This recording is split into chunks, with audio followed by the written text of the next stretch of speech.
He drove past his childhood home and didn't recognize it. Not because it had changed, because he had. 30 years. That's how long Marcus Webb had been gone from Edmondson Avenue. Long enough for the corner store to become something with a chalkboard menu. Long enough for the families he'd grown up with to be replaced by people who didn't know their names. Long enough for the neighborhood to get better, the kind of better that meant worse for everyone who was already there. He'd done this, not alone, but not without him either. His company had developed 14 neighborhoods in 6 cities. He'd built a career on the word development.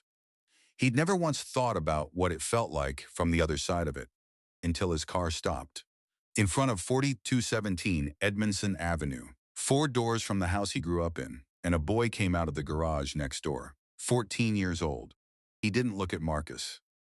He looked at Mrs. Patterson, 73 years old, standing on the sidewalk with 2 bags of groceries, blocked from her own front door by a car that didn't belong on this street.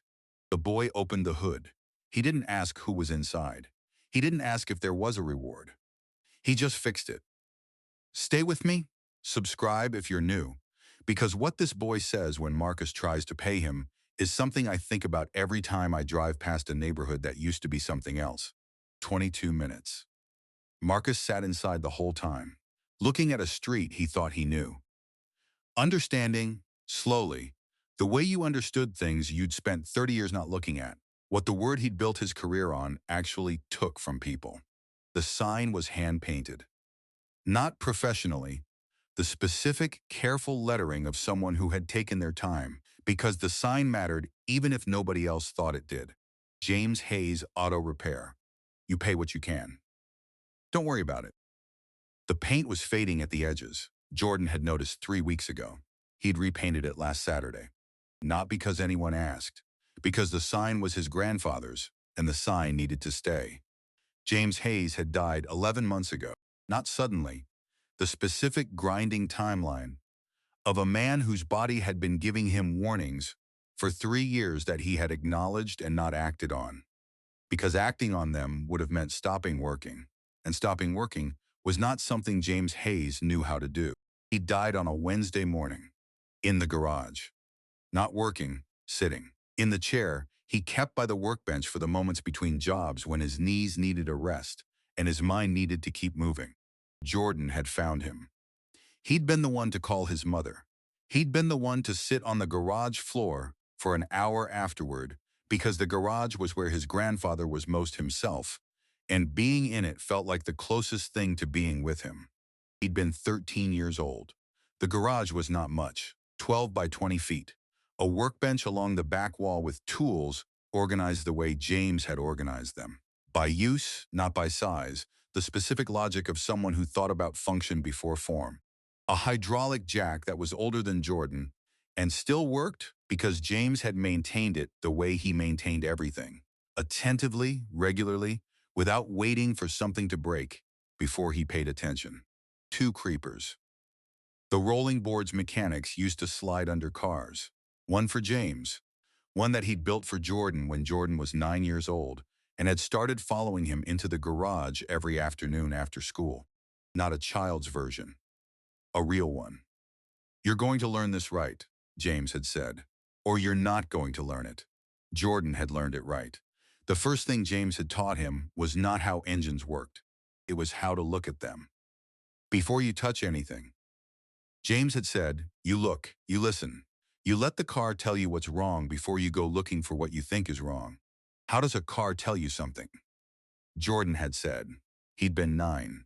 Same way people do, James had said, if you're paying attention. Jordan had thought about that for a long time. He still thought about it.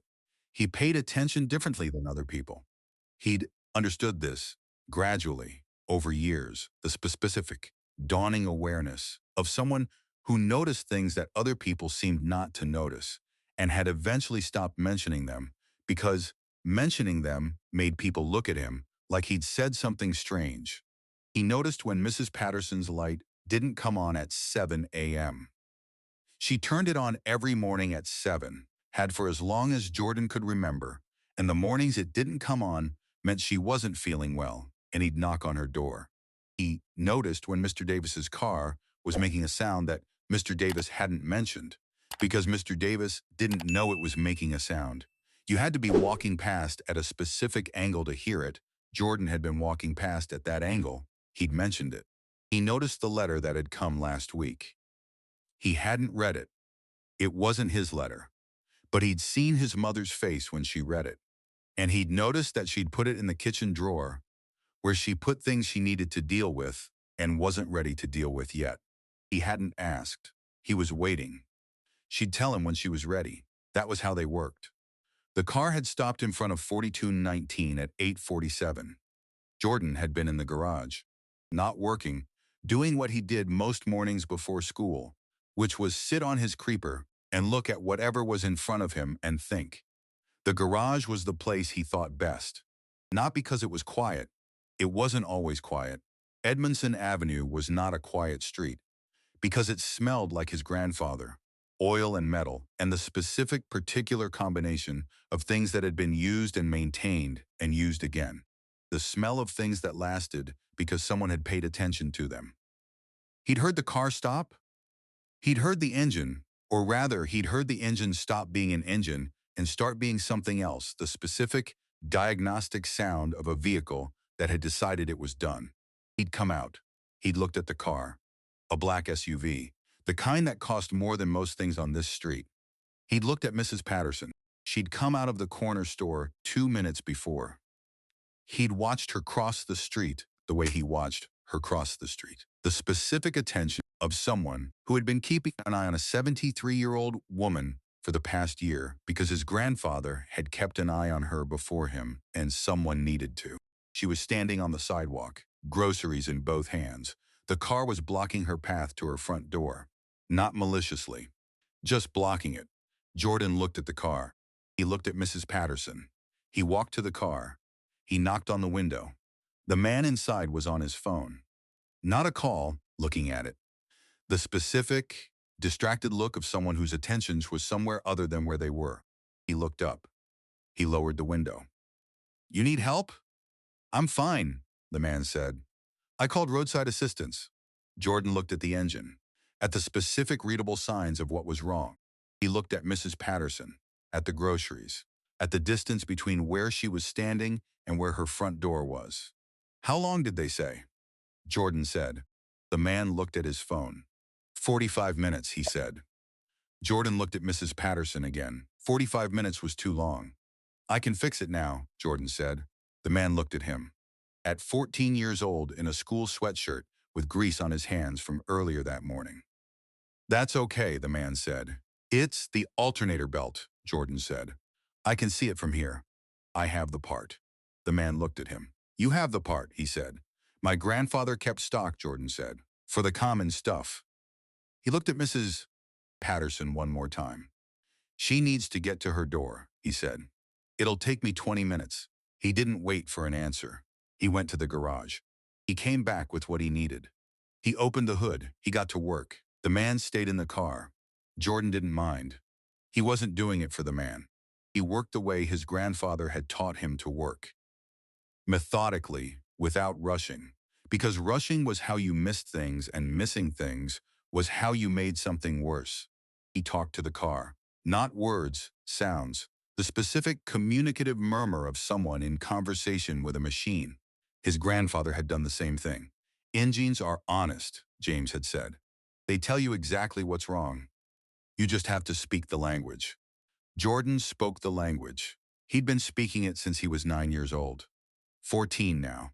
5 years of afternoons in a garage that smelled like oil and metal, and the man he missed more than he'd told anyone. He worked. Mrs. Patterson came over while he was working. "Jordan, baby," she said. "You don't have to." "Almost done, Mrs. Patterson," he said. She stood nearby, not hovering, present. The specific, comfortable nearness of someone who had known him since he was small and understood that being nearby was its own form of care. "Your grandfather would be proud," she said. Jordan didn't say anything. He kept working. He thought about the sign. You pay what you can. If you can't, don't worry about it. He thought about what his grandfather had meant by it. Not just money, the whole thing. You do what you can. If you can't do more, you do what you can. That was enough. That was the whole thing. He'd told himself he was here for research. That was the word he'd used in the meeting on Friday when his development director had asked why he wanted to do a personal site visit before signing the final paperwork. Research, he'd said. I like to see things myself. That was true as far as it went. It didn't go very far. The real reason was something he hadn't said out loud and wasn't sure he could. The specific, uncomfortable feeling that had started 3 weeks ago when he'd looked at the development proposal for the Edmondson Avenue corridor and seen on page 47 a small map with a red outline around a 12-block area. He'd looked at the map for a long time. He'd known those 12 blocks. Once. He'd grown up at 4031 Edmondson Avenue, third floor of a row house that his mother had rented for 22 years. Not because she'd chosen it specifically, but because she'd found it when she'd needed it, and it had become the place, and the place had become home in the specific, accumulated way that places became home when you stayed in them long enough. His mother had worked 2 jobs, days at the hospital, dietary aide, 7 to 3. Evenings at a dry cleaner 3 blocks away, 3 to 8, Mondays through Fridays, Saturdays until noon. She'd been gone most of the time. He'd been raised, in the practical sense, by the neighborhood. Mrs. Patterson, who had lived at 4T219 then, same house, same porch, had fed him dinner on the evenings his mother worked late, and the food at home had run out. Mr. Hayes, James Hayes, had let him sit in the garage after school when he had nowhere else to be. He hadn't worked on cars, he just sat there, reading sometimes, thinking other times, being somewhere that felt safe in the specific, unremarkable way that certain places felt safe when you were 12 years old, and the world outside them felt large and unpredictable. James Hayes had never asked him why he was there. He just let him be there.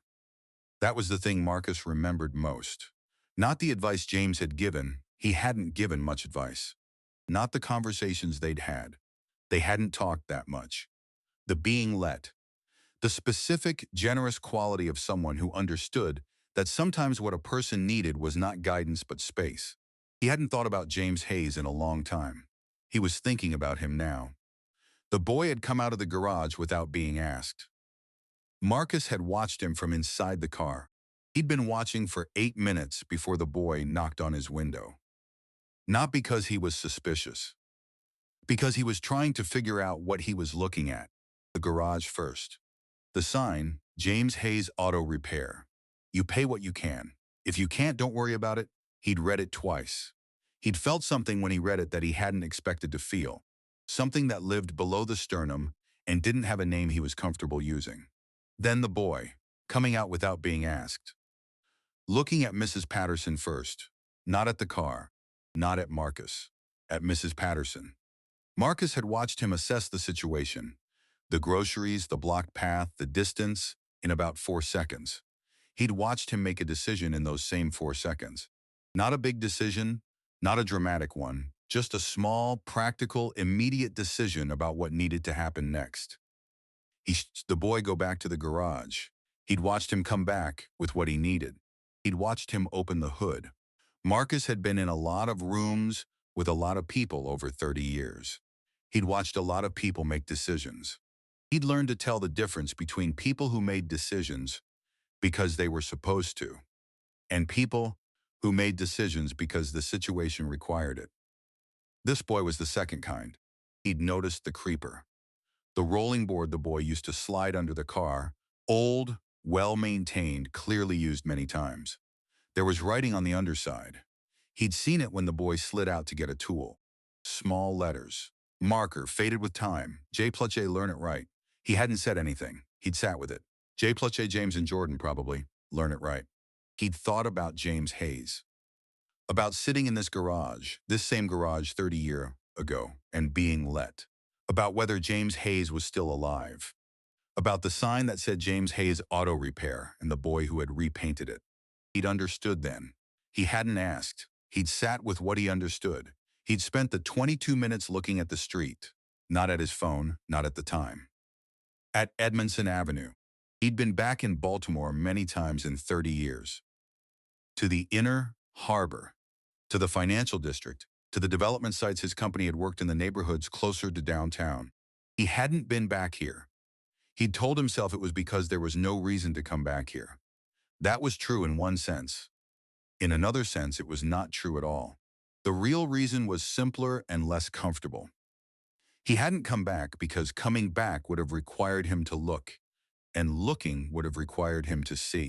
And seeing, actually seeing, not the drive-through assessment of a development professional calculating land values and population density and displacement rates, would have required him to reckon with the specific, inconvenient question of what he owed, not legally, the other kind. He looked at the row houses. Some were well-maintained, painted recently, gardens in the small front spaces, the specific personal touches of people who had decided their home was worth the investment of attention. Some were not. The in-between state of things that needed work and hadn't gotten it yet. Not from neglect, but from the specific resource-related constraint of people who had other things that needed the money more. He looked at the corner store. Still there. He'd bought candy there as a child. Same awning, faded. The green gone to something lighter, but the same shape. He looked at the curbside tree. The one at the corner of Edmondson and Payson. He'd climbed it when he was 10. Still there. Taller now. He'd thought trees like that were permanent. He understood now that trees like that were the first things to go when a neighborhood was developed. They were in the way. You could plant new ones, smaller ones, in pots. He looked at the tree for a long time. He looked at the houses the development proposal would affect. Not the ones that would be demolished. The proposal called for minimal demolition, mostly vacant lots, and one derelict commercial building. The ones that would remain. The ones that would find themselves 18 months from now, surrounded by new construction and higher property values and the specific mathematical certainty of rising tax assessments that would make staying in them increasingly difficult for the people who currently lived in them. He knew the numbers. He'd reviewed the displacement projections in the proposal.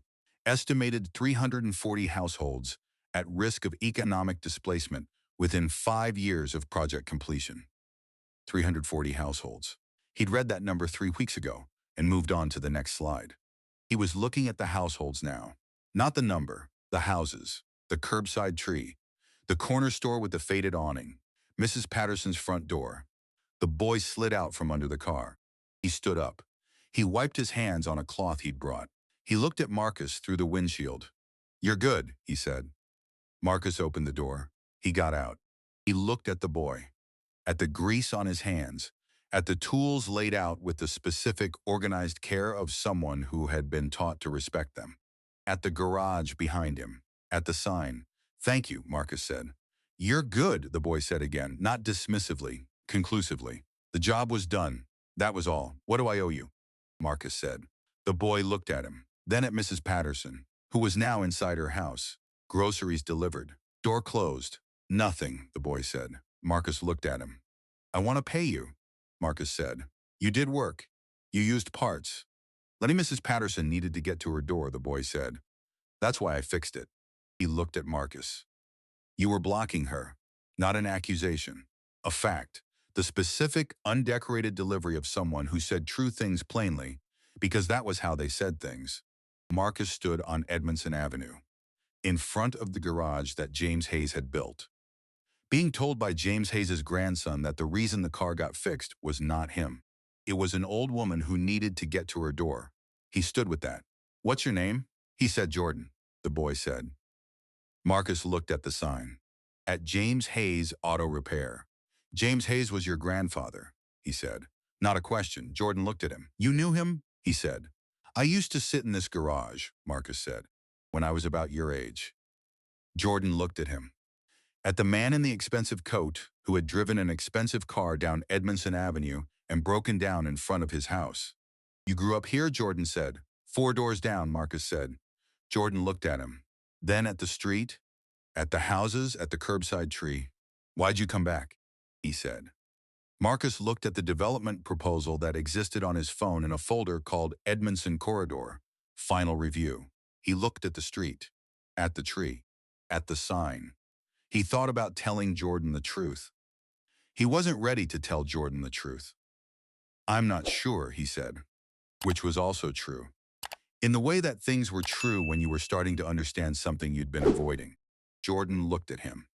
The specific, assessing look of someone who paid attention.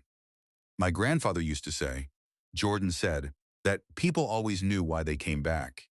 They just weren't always ready to say it." Marcus looked at him. At 14 years old on Edmondson Avenue, saying something his grandfather had said. The being let. That was what he'd remembered. He understood now what James Hayes had been doing. He hadn't been just letting. He'd been teaching, without words, the way the best teachers always did. She got home at 4:15.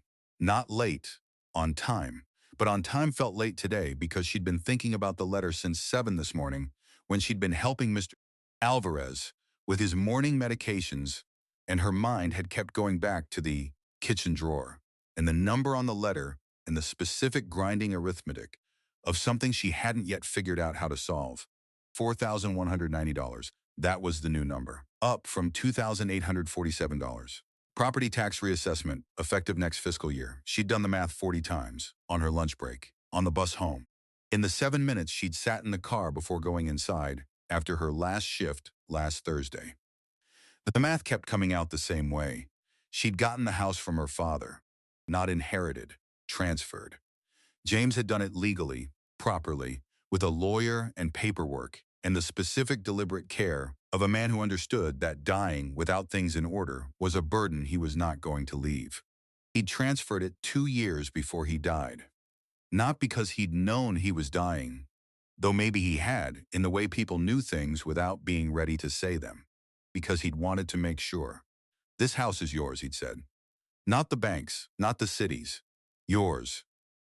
She'd signed the paperwork. She'd thanked him. She hadn't understood then how much that sentence would matter. She understood now. Not the banks, not the cities.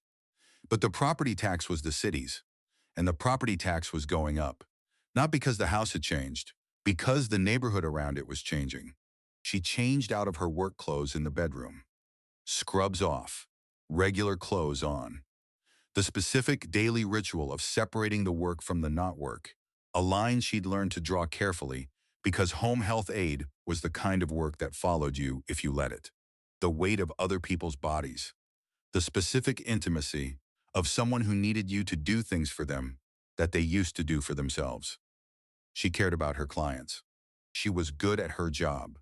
She was also tired, not dramatically tired, the accumulated tiredness of someone who had been doing physically demanding work for 11 years and whose body had learned to carry it but had not stopped noticing it. She went to the kitchen. She was going to make dinner. She opened the refrigerator. She saw the leftovers from Tuesday. She closed the refrigerator. She opened the kitchen drawer. The letter was where she'd put it. She took it out. She read it again. Not because she'd forgotten what it said, because she kept hoping it would say something different. It didn't. $4,190. She put it back. She closed the drawer. She started making dinner. Jordan came in at 4:40. She heard him before she saw him, the specific, recognizable sound of her son coming home. The door. The shoes. The bag dropped in the hallway in the exact spot she'd asked him 100 times not to drop it because it was a tripping hazard. She didn't say anything about the bag. She heard him go to the garage. He always went to the garage when he got home. Not to work, to be there. The same way he'd gone when her father was alive. The habit of someone for whom the garage was less a place than a feeling. She let him. He came in 15 minutes later.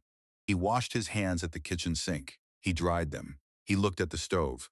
"Smells good," he said. "Sit down," she said. He sat. She put food in front of him. He ate. She sat across from him. She watched him eat the way she'd watched him since he was small. The specific, private pleasure of a parent watching a child eat food they made.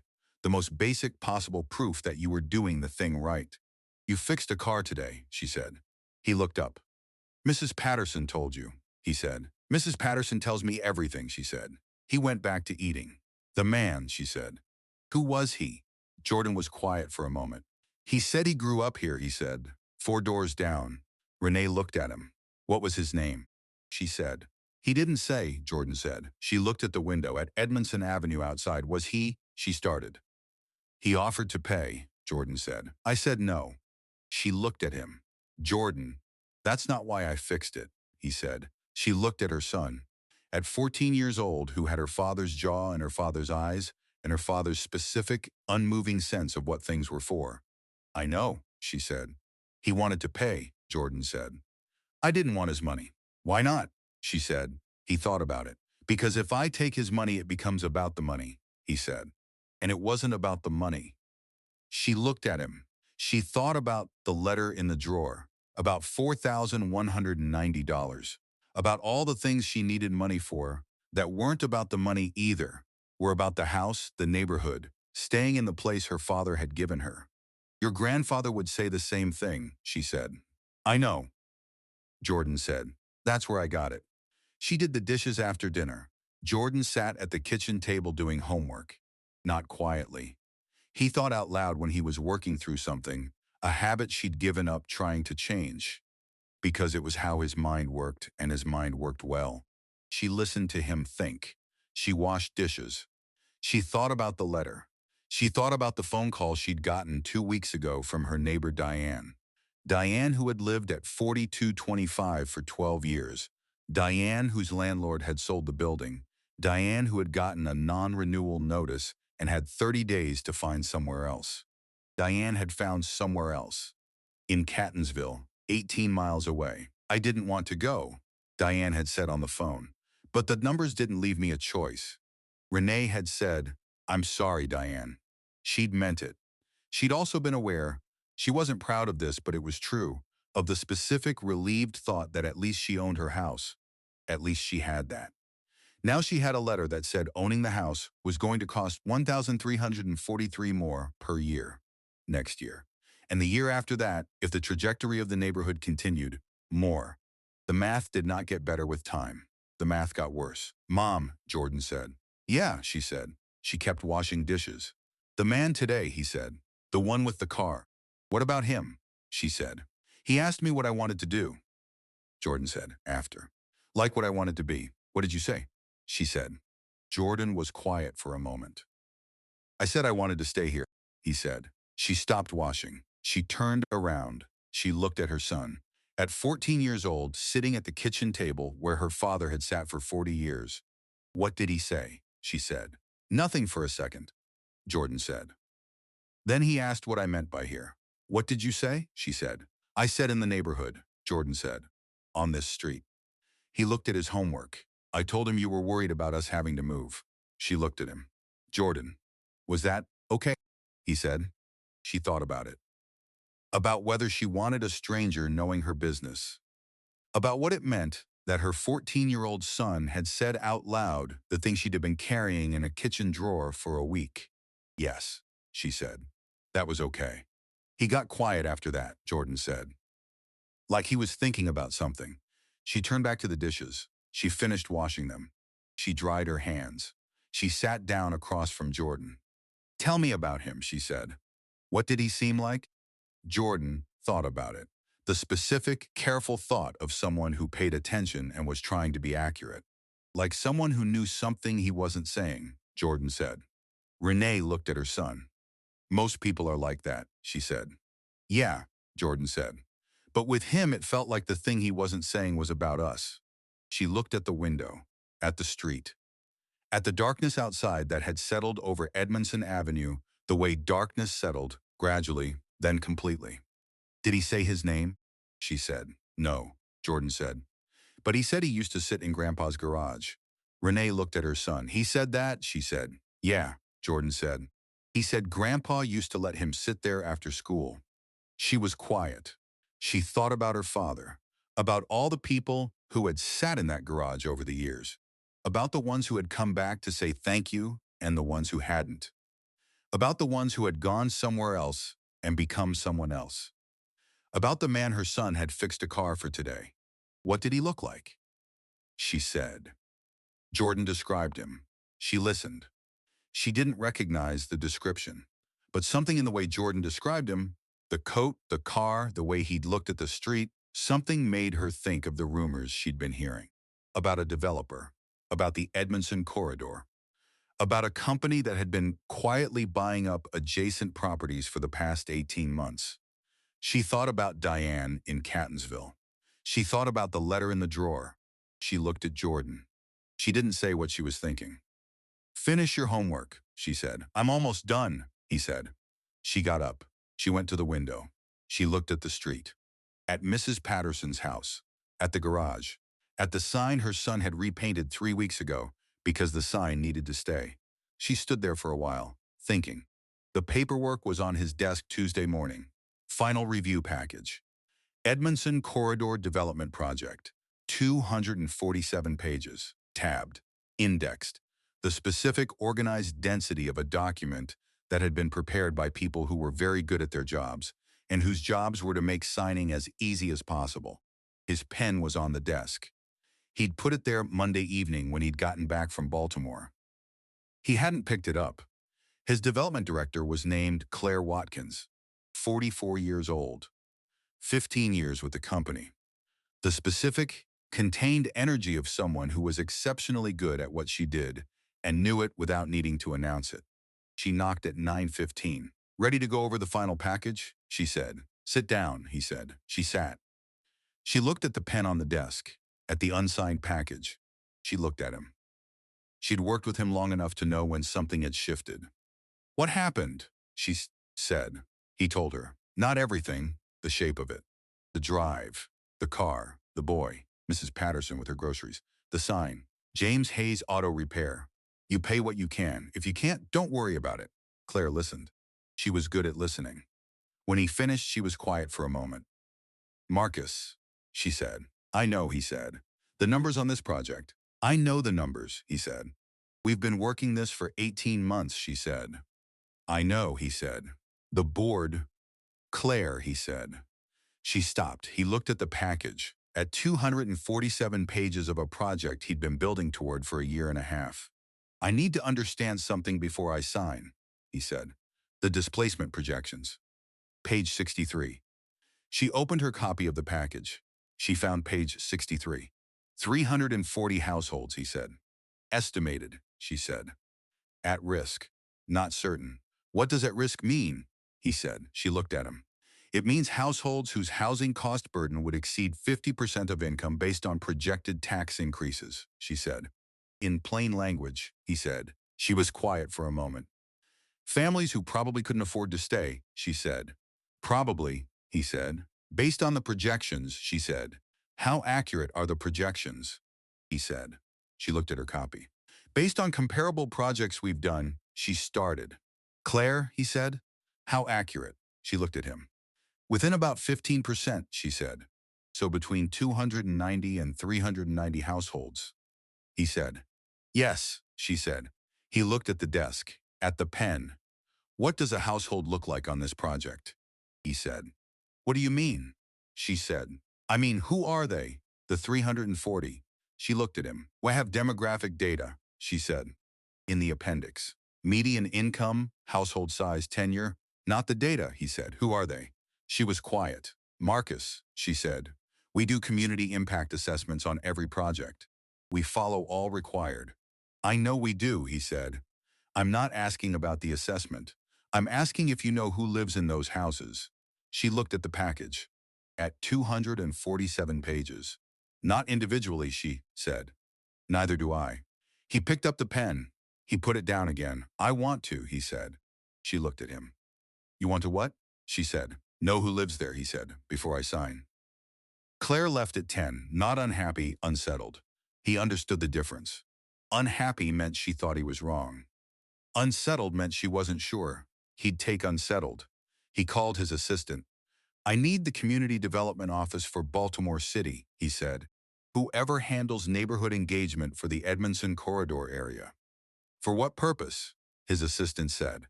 "I want to talk to residents," he said. A pause. "Should I loop in the communications team?" His assistant said. "No," he said. Another pause. "Legal?" His assistant said. "No," he said. "Marcus, just get me the contact," he said. He went back to Baltimore on Wednesday. Not to Edmondson Avenue specifically. To the community center 4 blocks away. He'd found it online. Edmondson Community Center, founded 1987, offering after-school programs, senior services, and what the website described as neighborhood advocacy support. He'd called ahead. He'd said he was a developer, interested in understanding community concerns about the corridor project. He hadn't said which developer. He'd thought about that. He'd decided that if he said which developer, the conversation would become about the project before it could be about the people. He wanted it to be about the people first. The woman who met him was named Sandra Green, 58. The specific, grounded authority of someone who had been doing this work for a long time and had gotten past the point of being impressed by visitors and hadn't yet gotten to the point of being cynical about them. She was in between, which was, he thought, the most useful place to be. "You said you're a developer," she said. "Yes," he said. "Which company?" she said. He told her. She looked at him. The specific, recalibrating look of someone updating their assessment. "Web development," she said. "Yes," he said. "You're the Edmondson Corridor Project," she said. "Yes," he said. "You're the one buying up the properties," she said. "Yes," he said. She looked at him. "Why are you here?" she said. "Because I grew up 4 doors from the center of the project site," he said. "And I haven't been back in 30 years. And I came back Monday and sat in a car while a 14-year-old fixed my engine and told me he just wanted to stay." Sandra looked at him.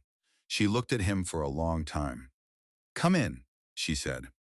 "I'll get you some coffee." He sat in a room with folding chairs and a table that had been there for decades, and a whiteboard that had the schedule for the week written on it in 3 colors. After-school tutoring, senior lunch, voter registration drive, youth job training, the specific, unglamorous schedule of an organization doing necessary work with insufficient resources.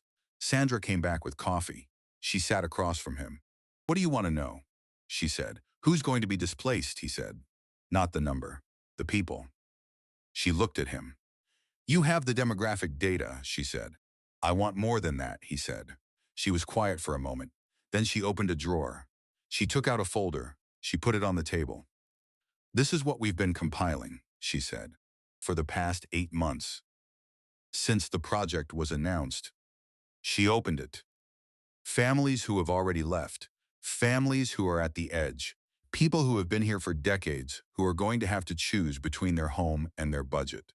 He looked at the folder, at the names, real names, not demographic categories, names. "Can I read it?" he said. "That's why I took it out," she said. He read. He was there for 3 hours. Not just reading, talking. Sandra told him about families, not as cases, as people. The Garcias at 4241, who had been there 27 years and whose daughter had just started at the high school 3 blocks away. The elderly couple at 4198, the Washingtons, who had paid off their house in 2019 after 31 years and were now facing tax increases that were going to make staying unaffordable despite owning the building outright. The Williams family. 4 kids, 2 adults, 1 income since Mr. Williams had his back surgery, who were renting from a landlord who had already had 3 calls from developers about the property. He listened. He took notes. Not on his phone, on paper. The specific, deliberate choice of someone who wanted the information to require his full attention.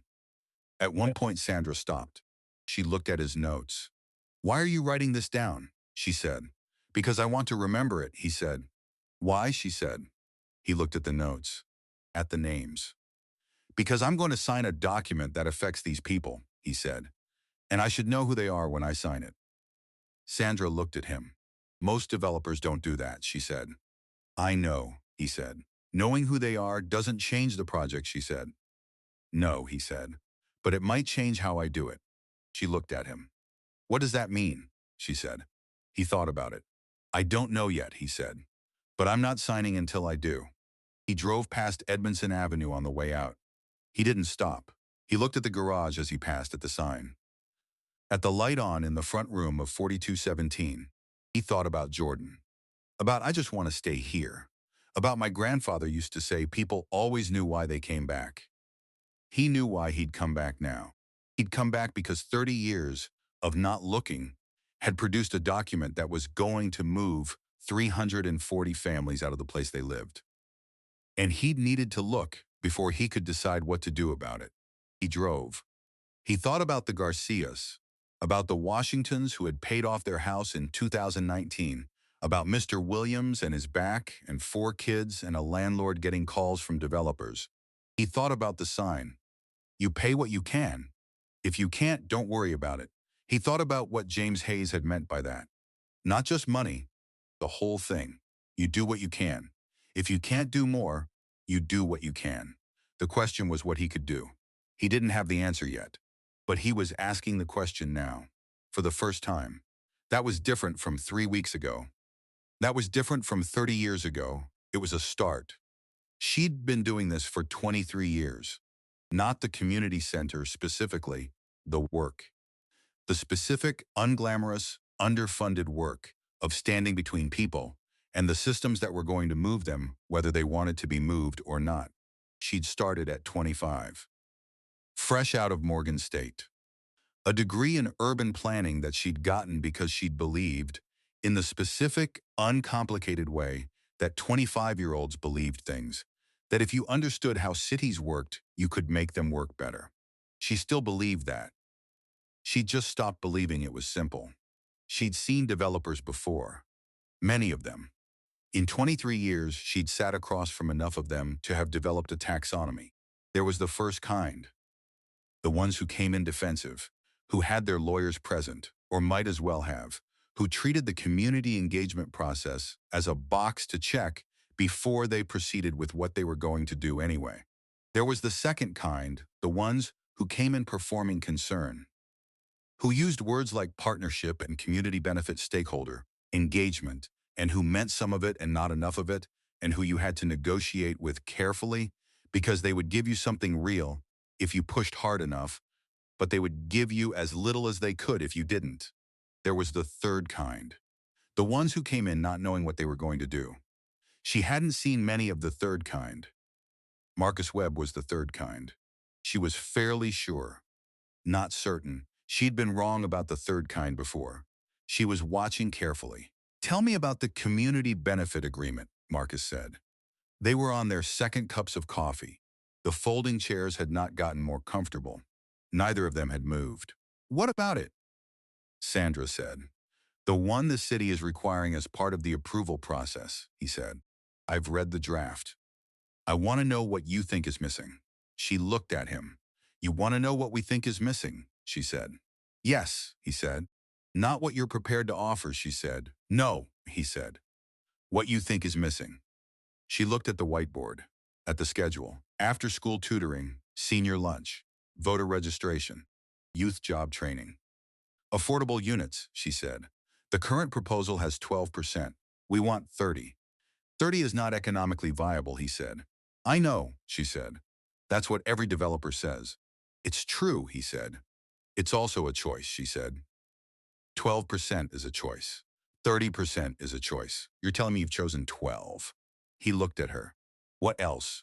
He said. Right of return, she said. If residents are displaced during construction, they get first right to return to affordable units when the project is complete.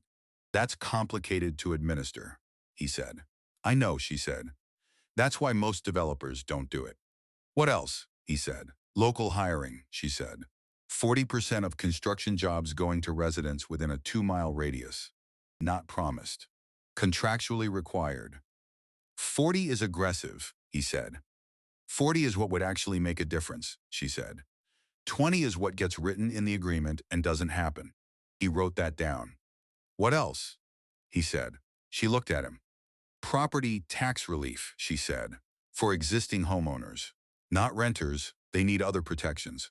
But the people who own their homes on this corridor are going to get priced out by tax increases even if nobody touches their buildings. The Washingtons have paid off their house. They still can't afford to stay if taxes keep going the way they're going. Property tax is a city function, he said. I can't control it. No, she said. But you can negotiate with the city as part of the approval package. You have leverage they want.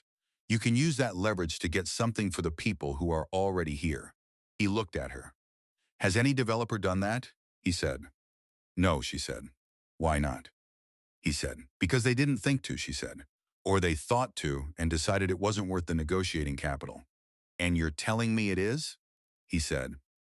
I'm telling you it's possible, she said. Whether it's worth it depends on what you're trying to do. He looked at his notes, at the names, at the Garcias and the Washingtons and the Williams family. What am I trying to do? He said. She looked at him.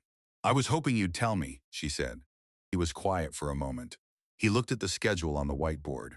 Who runs the after-school tutoring? He said. She looked at him. Volunteers mostly, she said. 2 part-time staff. How many kids? He said. 43 enrolled, she said. We can take 60. We don't have the staff. What would it cost to hire a third staff person? He said. Marcus, I'm asking, he said. About 45,000 a year, she said. Salary and benefits. He wrote it down. The senior lunch, he said. How many? 28 regulars, she said. We do 5 days a week. Is it enough food? He said. She looked at him. It's enough, she said. It's not always what people want. We have a budget and we work within it. What's the budget? He said. She told him. He wrote it down. The youth job training, he said. What kind of jobs? Whatever we can connect them to, she said.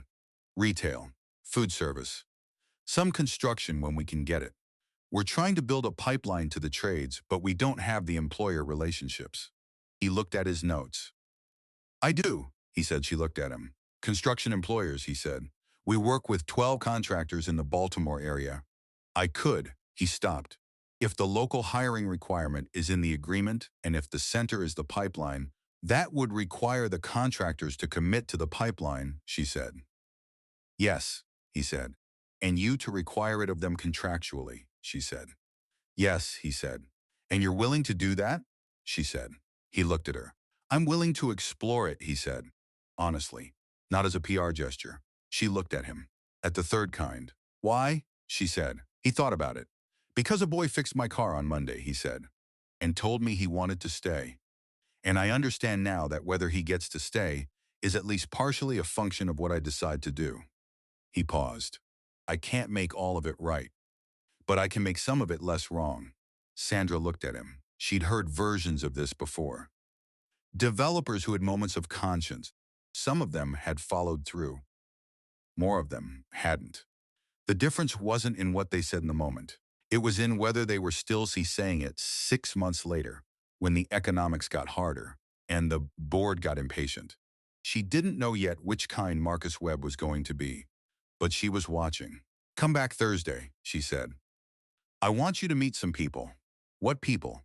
He said. The ones in the folder, she said.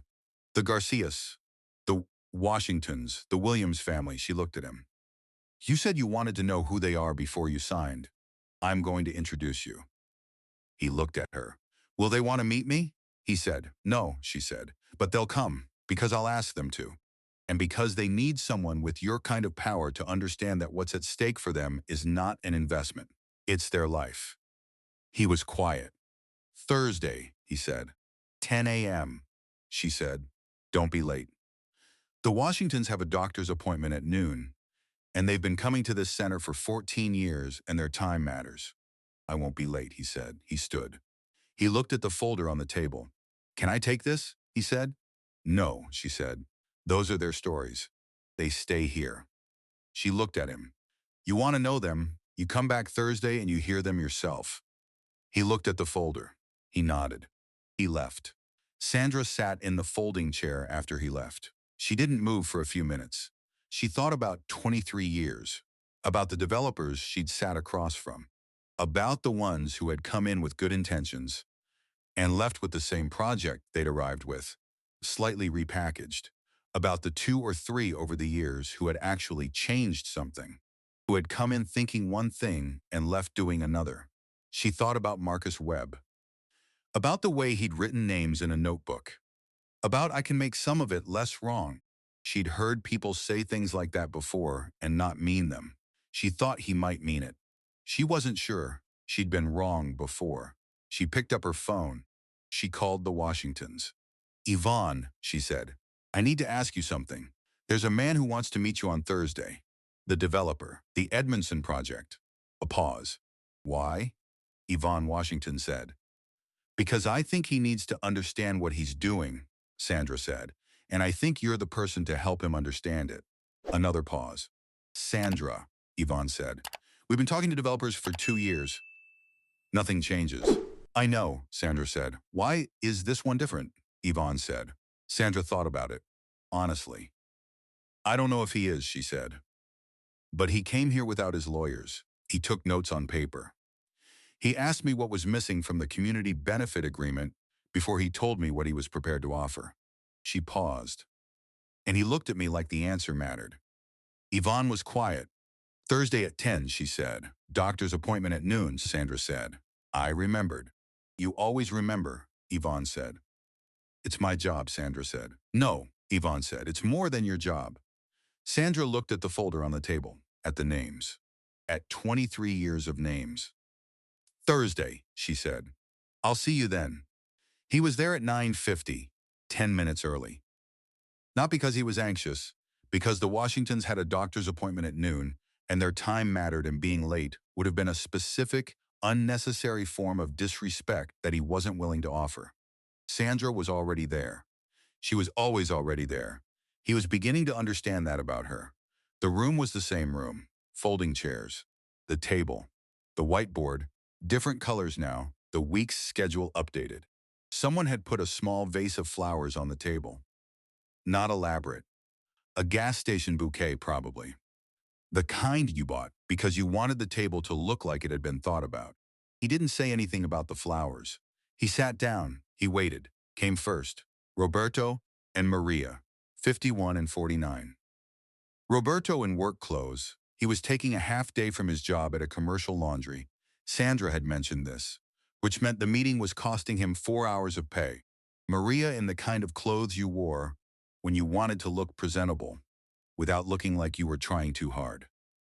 Their daughter Anna, 16, the one who had just started at the high school 3 blocks away, had come with them. Roberto had wanted to leave her home. Anna had said no. Sandra had told Marcus this quietly before they arrived. Anna is why they're staying as long as they can, Sandra had said. She has 1 year left at that school. If they have to move before she graduates, she transfers, Marcus had said. She loses the AP program, Sandra had said. It doesn't transfer. It's specific to that school. He'd written that down.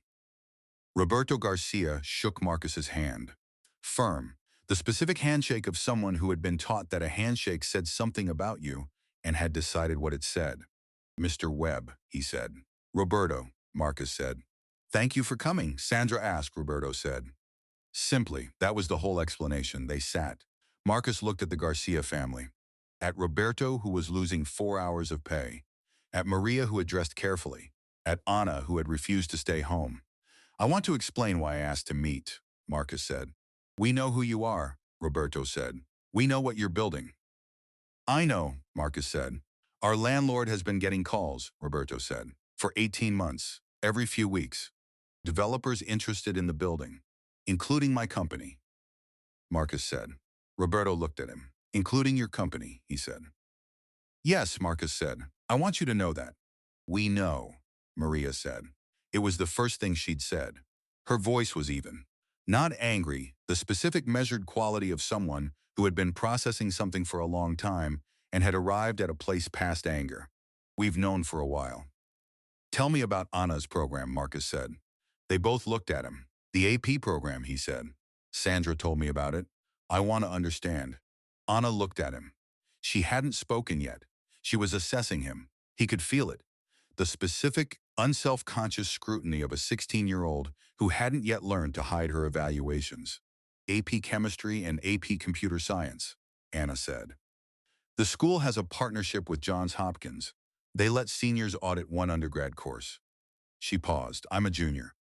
If we move before I graduate, I lose the Hopkins program because it doesn't transfer. What do you want to do after high school? Marcus said. Engineering, she said. Chemical or environmental? I haven't decided. Why environmental? He said. She looked at him. Because cities are broken, she said. And someone has to fix the water. He looked at her. At 16 years old, who wanted to fix the water. You're right, he said. Someone does. She didn't say anything. She kept assessing. The Washingtons arrived at 10:15. Calvin and Yvonne, 72 and 70. Calvin with a cane, not because he couldn't walk without it, Sandra had mentioned, but because his doctor had told him to use it, and Calvin Washington did what his doctor told him. Yvonne with the specific, upright posture of someone who had decided a long time ago that how you carried yourself said something about what you thought of yourself and had not revised that decision. They shook hands. They sat. Yvonne looked at Marcus. Sandra says you grew up here, she said. 4 blocks from where you live, he said. What number? She said. 4031, he said. She looked at Calvin. The Webbs, Calvin said. 3rd floor, Ruth Webb's boy. Marcus looked at him. You knew my mother, he said. Knew her to wave to, Calvin said. She worked mornings at the hospital. We'd see her at the bus stop. He paused. Good woman, hard worker. Yes, Marcus said. She passed, Yvonne said. 7 years ago, Marcus said. Yvonne nodded. The specific nod of someone acknowledging a loss without making it larger than it was. We paid off the house in 2019, Calvin said. 31 years. I know, Marcus said. Sandra told me. You know what that means, Calvin said. Paying off a house. Tell me, Marcus said. Calvin looked at him. Not because he doubted Marcus understood. Because some things needed to be said out loud. It means I don't owe anybody anything, Calvin said. It means my wife and I can stay in our home for the rest of our lives, and nobody can tell us to leave. He paused. Except the city can tell us the taxes are going up, and they are. And we can do the math same as anyone else. What does the math say? Marcus said. It says we can stay 3 more years, Yvonne said. Maybe 4 if we're careful. After that, she paused. After that we go somewhere we don't want to go. The room was quiet. Where would you go? Marcus said. Wherever the math allows, Calvin said. That's not a choice. That's a calculation. Marcus wrote that down. Calvin, he said. Yes, Calvin said. Is there anything in this project, any version of it that would let you stay? Marcus said. Calvin looked at him. Property tax relief, he said. A freeze for existing homeowners while the development is happening. 5 years minimum. That would give us enough time to. He stopped. That would give us time. That requires negotiation with the city, Marcus said. I know, Calvin said. That's why I'm telling you. Because you have the negotiating power and we don't. Marcus looked at him. At a man who had paid off his house in 31 years, telling him something true about how power worked. He wrote it down. The Williams family came at 11. Denise Williams, 43. 4 kids ages 7, 10, 12, and 15. Her husband Raymond had been out of work since his back surgery 6 months ago and had sent his apologies through Sandra. She came alone. She sat down. She didn't do small talk. I have to pick up my youngest at 11:45, she said, so I have 40 minutes. I'll be direct, Marcus said. Please, she said. Your landlord has received inquiries from developers about the building, he said. Including from my company. I know, she said. What do you need? He said. She looked at him. That's a strange question from the person buying the building, she said. I know, he said. I'm asking anyway. She thought about it. Not performing the thought, actually thinking. Time, she said.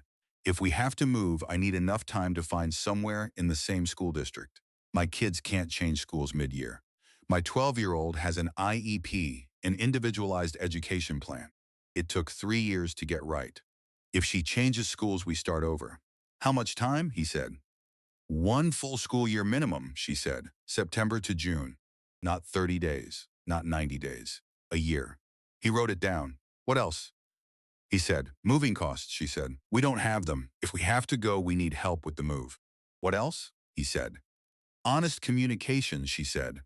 Not a letter from a lawyer saying we have 60 days. A conversation before the decision is made. She looked at him directly. Like this one, except before it's too late to matter. He looked at her. That's fair, he said. I know, she said. Will it happen? He thought about it. I don't know yet, he said. I'm not going to promise you something I'm not sure I can deliver. She looked at him. That's the most honest thing a developer has said to me in 2 years, she said. I mean it, he said. I know, she said. That's why I said it. She stood at 11:38, 2 minutes before she'd said she needed to leave. Mr. Webb, she said. Marcus, he said. Marcus, she said. My daughter's IEP took 3 years. She's finally in a place where she's thriving.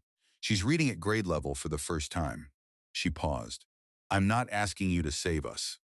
I'm asking you to remember that the decision you make has a 12-year-old who is finally thriving on one side of it. She left. The room was quiet. Marcus sat. He looked at his notes, at the names, at what each person had told him they needed. Not what they wanted, what they needed. The distinction mattered. Wants were negotiable. Needs were the floor. Sandra brought more coffee. She sat across from him. Well, she said, not a question. Just, well. The property tax freeze, Marcus said, for existing homeowners. How would I negotiate that with the city? Through the development agreement, Sandra said. You have something they want. You can attach conditions. Has it been done before? He said. In D.C., she said. Once, in 2019. A developer tied a homeowner tax stabilization program to project approval. She paused. It was hard to negotiate. It took 8 months. The developer said it was worth it. Why? He said. Because the project went in without the community fighting it every step of the way, she said, which saved time and money that more than offset the negotiating cost. He looked at his notes. The IEP, he said. Denise's daughter, Sandra, said. If the project doesn't acquire that building, he said. If we work around it, it's in the acquisition footprint, Sandra said. I know, he said. I'm asking what happens if we redraw the footprint. Sandra looked at him. You can do that, she said. It's my project, he said. I can do a lot of things. The question is what the economics look like if we adjust the footprint. I don't know, she said. Neither do I, he said. But I'm going to find out.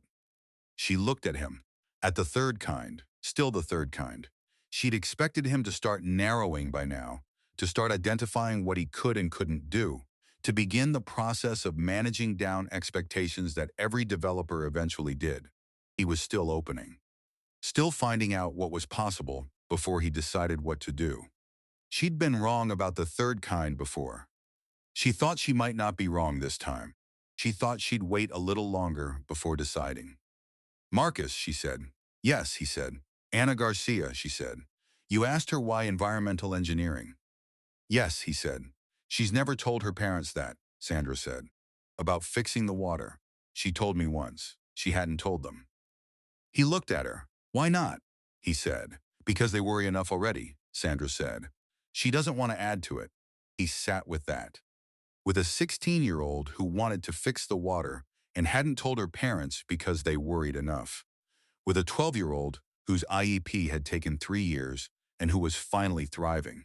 With 2 people who had paid off their house in 31 years and had a calculation that said 3 more years.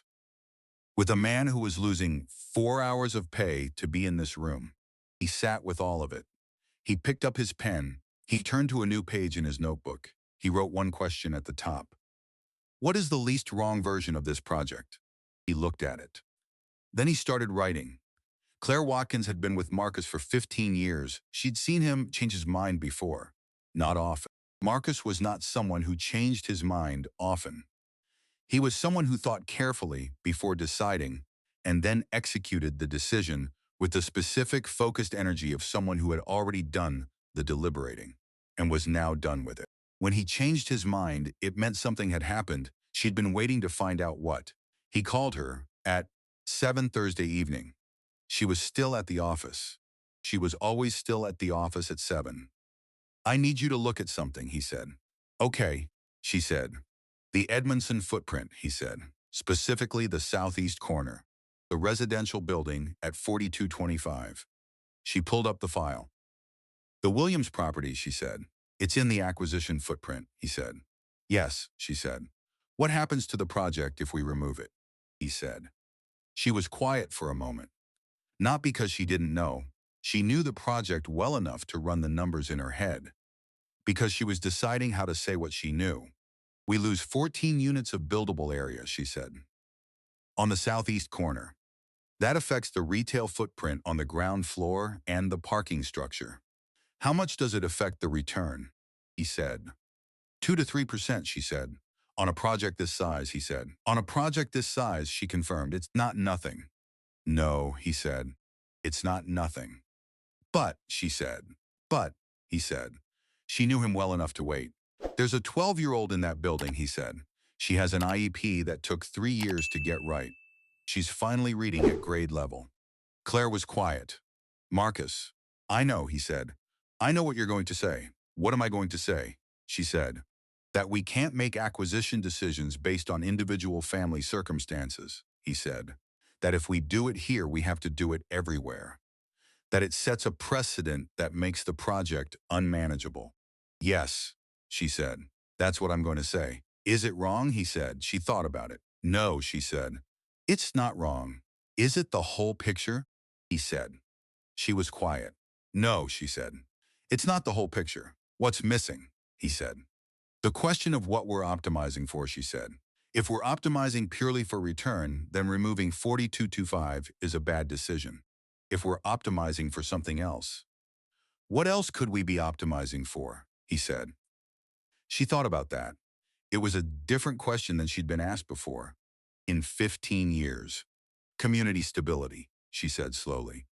Long-term relationship with the neighborhood.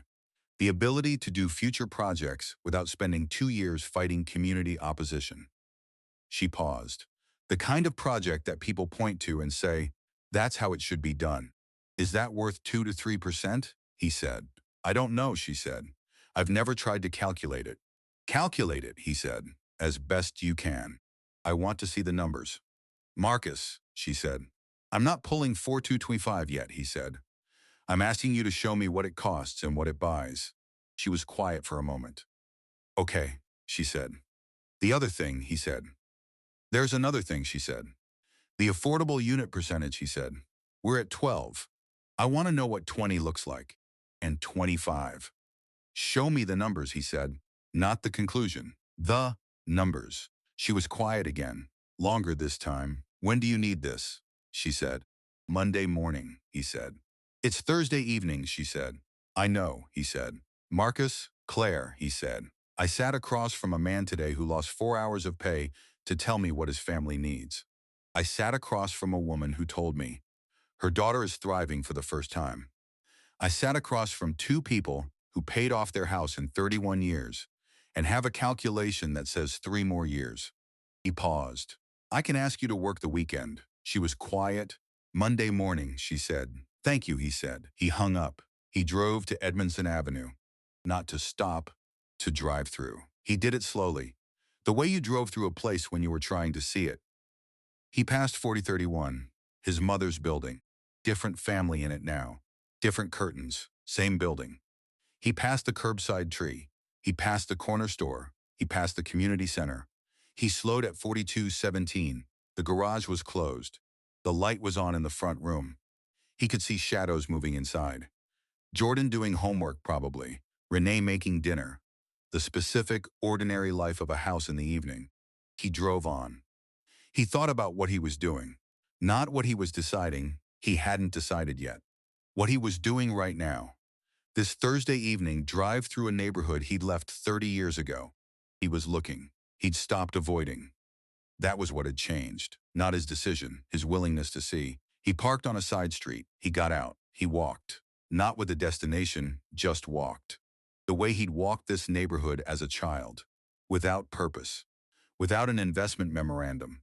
Without a development footprint. Just a man on a street. He walked past houses. He thought about the people in them. Not the demographic data. The Garcias with their half-day of pay, and their daughter who wanted to fix the water. The Washingtons with their paid-off house and their calculation. Denise Williams, who needed a year and honest communication. He walked past a house with a for sale sign. He stopped. He looked at it. He thought about what happened when a house went on the market in a neighborhood like this. The calculation every family made. Stay or sell. The ones who stayed, like the Washingtons, like the Garcias, often did it because the neighborhood was worth more to them than the money they could get for the property. The ones who sold, sometimes they had no choice. Sometimes they chose the money because they needed the money. Both were rational decisions. Neither was wrong. Both were happening in response to conditions he was creating. He stood in front of the for sale sign. He thought about that, about the conditions he was creating, about whether the least wrong version of this project could include not just mitigating displacement, but actively making staying more viable than leaving. He didn't know if that was possible. He was going to find out. He called Jordan the next morning. He had the number from Mrs. Patterson, who had gotten it from Renee, who had told Mrs. Patterson it was okay to give it out when Mrs. Patterson had explained who was asking. He called at 8. Jordan answered. "Hello?" "Jordan," Marcus said. "This is Marcus Webb." The car. A pause. "I know who you are," Jordan said. "I want to talk to your mother," Marcus said. "If she's willing." "She's at work," Jordan said. "When does she get home?" Marcus said. 4:30, Jordan said. "Would you ask her if I can come by at 5? A pause. Longer this time. "She knows who you are," Jordan said. "Not just from the car." Marcus was quiet. "I figured," he said. "She figured it out Tuesday night," Jordan said. "After I told her about you." "What did she say?" Marcus said. Jordan was quiet for a moment. "She said she wasn't surprised," he said. "She said people who come back always have a reason." Marcus sat with that. "Your grandfather used to say that," he said. "I know," Jordan said. "She got it from him." "Will you ask her?" Marcus said. "About 5 o'clock." "Yeah," Jordan said. "I'll ask." He called back at 9:15. "She said okay," he said. "But she has to pick up groceries first, so it might be 5:15. 5:15 is fine," Marcus said. "She also said," Jordan paused. "She said if you're coming to make promises you can't keep, don't come." Marcus looked at his notebook. At what is the least wrong version of this project? At the pages that followed. "I'm not coming to make promises," he said. "I'm coming to tell her where I am and ask her what she thinks." A pause. "Okay," Jordan said. 5:15. He was there at 5:10. He sat in his car. He didn't go to the door until 5:15. Renee answered. She looked like someone who had decided how she was going to handle this and was handling it.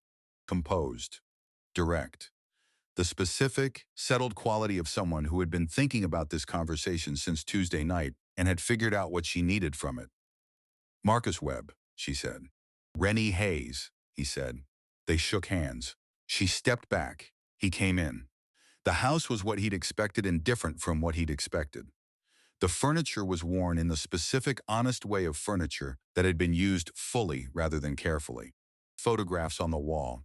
Family, mostly, and one he recognized. James Hayes, younger than Marcus, remembered him, standing in front of the garage.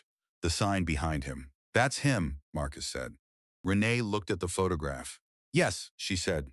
"He looks younger than I remember," Marcus said. "When did you know him?" She said. "I was 12, he said. 13. I used to sit in the garage after school." She looked at him. "He never mentioned you," she said.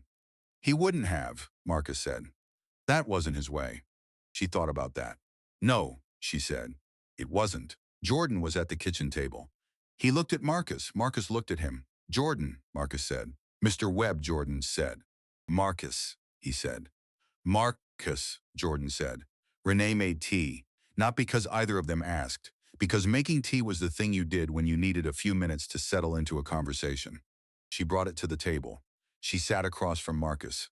Jordan stayed at his homework, listening, not pretending he wasn't. "Tell me where you are," Renee said. So he did. He told her everything. Not the version he'd told Claire, the full version. The drive on Monday, the sign, the garage, Jordan's reason for fixing the car, the visit to the community center, Sandra. Thursday's meeting, the Garcias and the Washingtons and Denise Williams. What is the least wrong version of this project? He told her what he was asking Claire to model. The adjusted footprint, the affordable unit percentages, the property tax freeze negotiation. He told her what he didn't know yet, which was most of it. "I don't have answers," he said. "I have questions I'm finally asking." Renee listened. She didn't interrupt. When he finished, she was quiet for a moment. She looked at her tea. "Why are you telling me this?" she said. "Because you deserve to know where the person making this decision is," he said. "I'm not going to be in the room when you make it," she said. "No," he said. "But you should know the state of mind of the person who will be." She looked at him. That's not how developers usually operate, she said. I know, he said. Why are you operating this way? She said. He thought about it. About the right answer. About the honest answer. Because your son fixed my car for the wrong reason, he said. She looked at him. The wrong reason? She said. He fixed it because Mrs. Patterson needed to get to her door, he said. Not because of me, not for money. For a reason that had nothing to do with me. He paused. I've been in rooms for 30 years where every decision had something to do with me, with return, with what I was going to get. He looked at the photograph of James Hayes. I'd forgotten what it looked like when someone did something for the right reason. The kitchen was quiet. Jordan was not doing homework anymore. He was listening. Renee looked at her son. She looked at Marcus. My father used to say, she said, that the garage wasn't a business. It was a practice. What did he mean? Marcus said. He meant that you practice something every day, she said. Not because you'll get paid for it, because it's who you're trying to be. She looked at the sign visible through the kitchen window. He practiced showing up for 40 years, whether anyone was watching or not. Marcus looked at the sign. At James Hayes Auto Repair. At you pay what you can. If you can't, don't worry about it. He thought about what it meant to practice something. To do it every day, whether anyone was watching or not. He thought about what he'd been practicing for 30 years. What he wanted to practice for the next 30. I'm going to try to get this right, he said. I can't promise I will. The economics are real. The board is real. I don't know yet what's possible. I know, Renee said. But I'm going to try, he said. She looked at him. That's different from nothing, she said. Yes, he said. It's not the same as enough, she said. No, he said. It's not. They looked at each other. Two people who understood that the distance between different from nothing and enough was real and large and was going to have to be navigated carefully. Jordan, Renee said. Yeah, Jordan said. What do you think? She said. Jordan looked at Marcus, at the man who had sat in his grandfather's garage at 12 years old, who had left at 22, who had come back at 52. I think, Jordan said slowly, that Grandpa would say you came back for the right reason. Marcus looked at him. What reason is that? He said. Because you finally looked, Jordan said. That's always the right reason. Claire's numbers came in Sunday night, not Monday morning. Sunday night at 11:47. He saw the email when he woke up at 6. Subject line. Edmondson? Scenarios. No other text. He made coffee. He printed it. He sat at his kitchen table. He read. She'd modeled 4 scenarios, not the 2 he'd asked for. 4. Scenario A, the original project. Full acquisition footprint, including 40,225. No property tax negotiation with the city. Projected return, 18, 4%. Scenario B, 20% affordable units. Full footprint. Projected return, 16, 1%. Scenario C, 25% affordable units. Reduced footprint, 4225 removed. Property tax freeze negotiation included as condition of approval. Projected return, 14, 2%. Something he hadn't asked for. He read scenario D twice.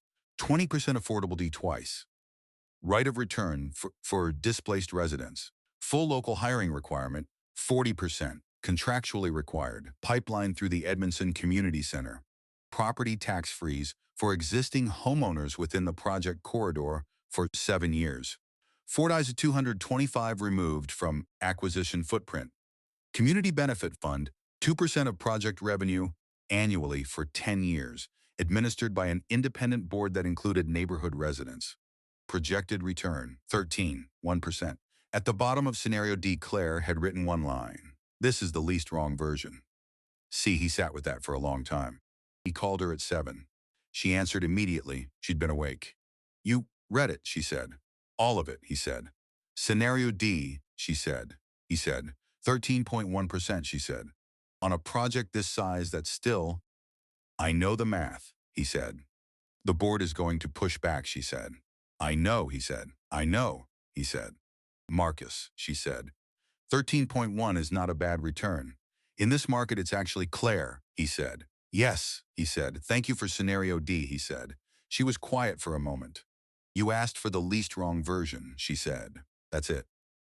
I know, he said. How did you get there? I thought about what the project would have to be, she said, for the people who are already there to be able to say, this was done with us, not to us. She paused. I've never thought about it that way before. Neither had I, he said. It changes the math, she said, not the numbers. The way you do the math. He looked at scenario D at 13.1%, at the Community Benefit Fund, at the right of return, at the 40% local hiring pipeline through the community center, at 4225 removed, at the property tax freeze 7 years. Set up the board meeting, he said. Wednesday, you're going to present scenario D, she said. I'm going to present all four, he said, and recommend D. They're going to say no, she said. Maybe, he said. Maybe not. What makes you think they won't, she said. He thought about it. Because 13.1% is still 13.1%, he said. And because I'm going to show them what we get for the difference. What do we get? She said. A project that doesn't spend 18 months fighting community opposition, he said. A project that gets approved faster because the community is with us instead of against us. A project that becomes the model, the one people point to when they talk about how development should be done. He paused. And a project I can sign my name to. She was quiet. That last one isn't a financial argument, she said. No, he said. It's not. You're going to make it to the board anyway, she said. Yes, he said. Why? She said. Because it's true, he said. And because they should know that's part of this too. She was quiet for a long time. Wednesday, she said. Wednesday, he said. The board meeting was at 2. 9 people around a table. He knew all of them. Had worked with most of them for more than a decade. They were not unreasonable people. They were people who thought carefully about returns and had been rewarded for thinking carefully about returns, and had gotten very good at thinking carefully about returns, and had, over time, gotten less practiced at thinking about other things. He understood that. He'd been one of them. He presented all 4 scenarios, methodically, the numbers first. Not his recommendation, the numbers. He let them sit with the numbers. When he got to scenario D, he took his time. He explained the Community Benefit Fund, the right of return, the local hiring pipeline, the property tax freeze, the removal of 4225. He explained what each element was for, not in abstract terms, in specific ones. The property tax freeze for the Washingtons who had paid off their house in 31 years and had a calculation that said 3 more. The right of return for the families who would be displaced during construction and needed to know there was a path back. The local hiring pipeline for the youth job training program at the Edmonds Community Center, which was trying to build connections to the trades and didn't have the employer relationships. The removal of 4225 for a 12-year-old whose IEP had taken 3 years to get right and who was finally reading at grade level. He named her. Not her last name, her first name. Her name is Jalen, he said. She's 12 years old. She's finally thriving. The room was quiet. One of the board members, Patricia Chen, 61, had been on the board for 8 years, looked at him. Marcus, she said, we don't typically... I know, he said. We don't typically make acquisition decisions based on individual circumstances. I know the argument. I made it to myself first. He looked at her. I'm making a different argument today. What argument? She said. That 13.1% with a project the community supports is worth more than 18.4% with a project the community fights, he said. Not just financially. In terms of what kind of company we want to be. What kind of company do we want to be? Another board member said. He looked at the room, at 9 people who had built something with him. The kind that people in the neighborhood point to and say, they built that with us, he said. Not, they built that over us. The room was quiet. Patricia Chen looked at the scenario D numbers. The Community Benefit Fund, she said.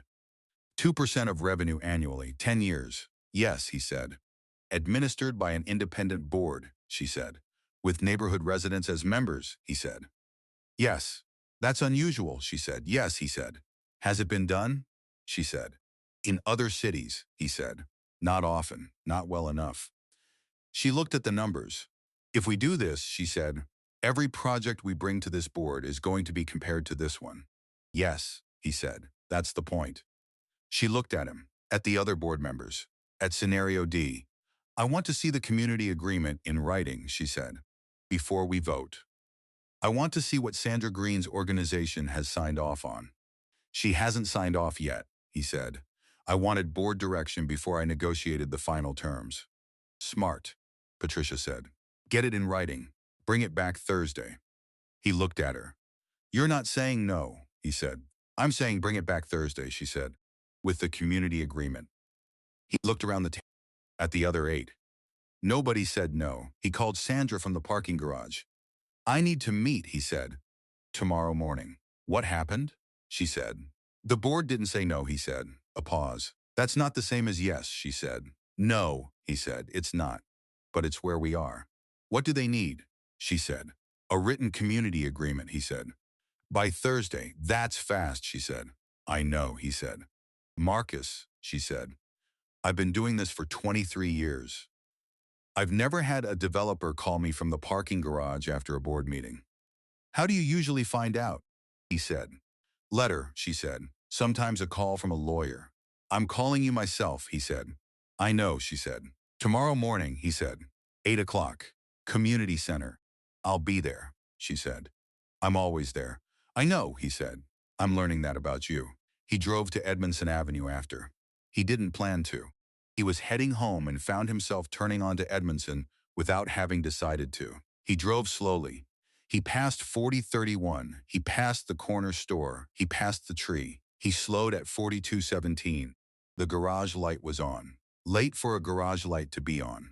He stopped the car. He got out. He walked to the garage. He knocked on the side door. A moment. Then the door opened. Jordan, still in his school clothes, grease on his hands, looking at Marcus the way he always looked at him, with the specific, assessing attention of someone paying attention. It's late, Jordan said. I know, Marcus said. I was driving by. The board meeting, Jordan said. Marcus looked at him. Your mom told you, he said. She tells me things, Jordan said. What did she tell you? Marcus said. That you were going to the board today, Jordan said. That you were going to try. Yes, Marcus said. How did it go? Jordan said. Marcus looked at the garage, at the tools organized by use, at the 2 creepers, at J plus J. Learn it right. They didn't say no, he said. Jordan looked at him. That's not the same as yes, he said. Marcus looked at the 14-year-old standing in the garage door at 9:15 on a Monday night. No, he said. It's not, Jordan said. Yes, Marcus said. It's something. Jordan nodded, like that was enough information, like he knew what to do with something. You want to come in? He said. Marcus looked at the garage, at the workbench, at the chair by the workbench where James Hayes had kept for the moments between jobs. For a few minutes, he said. He went in. He sat in the chair. Jordan went back to what he'd been working on. A neighbor's car. Something with the carburetor. He didn't explain. He just worked. Marcus sat. He watched. He didn't talk. Jordan didn't talk. The garage smelled like oil and metal, and the specific, particular combination of things that had been used and maintained and used again. The smell of things that lasted because someone had paid attention to them. Marcus sat in James Hayes's chair, in the garage where he'd sat at 12 years old. 30 years later, being let again, the same garage, the same being let, different everything else. He sat for 20 minutes. Then he stood. Jordan, he said. Yeah, Jordan said. He didn't look up from the carburetor. Thank you, Marcus said. For what? Jordan said. For fixing the car, Marcus said. For the right reason. Jordan was quiet for a moment. He looked up. You gonna fix the project for the right reason? He said. Marcus looked at him, at 14 years old with grease on his hands, asking the only question that mattered. I'm going to try, he said. Okay, Jordan said. He went back to the carburetor. Marcus walked to the door. He stopped. He looked at the sign. James Hayes Auto Repair. You pay what you can. If you can't, don't worry about it. He stood with it for a moment. Then he walked out into the night. The agreement was signed on a Friday, not in a boardroom. In the community center on Edmondson Avenue. Sandra had suggested it. Marcus had said yes immediately. Calvin Washington cried when he signed. He said he hadn't cried since his mother died. Marcus watched him and didn't say anything. Some things didn't need words. After, Marcus found Jordan on the sidewalk, in front of the garage, looking at the sign. You repainted it, Marcus said. It was fading, Jordan said. Marcus looked at the sign. At James Hayes Auto Repair. At You Pay What You Can. If you can't, don't worry about it. Jordan, he said. Yeah, Jordan said. Your grandfather used to let me sit in there, Marcus said, when I had nowhere else to be. Jordan looked at him. I know. That was the whole point. Marcus looked at the tree at the corner. Still there. Subscribe if you're new. Share this tonight. Tell me in the comments, what did someone build for you that you're only now understanding? I read everyone. See you in the next story. He walked to his car. He drove home. He had a lot of days left. He was going to practice differently.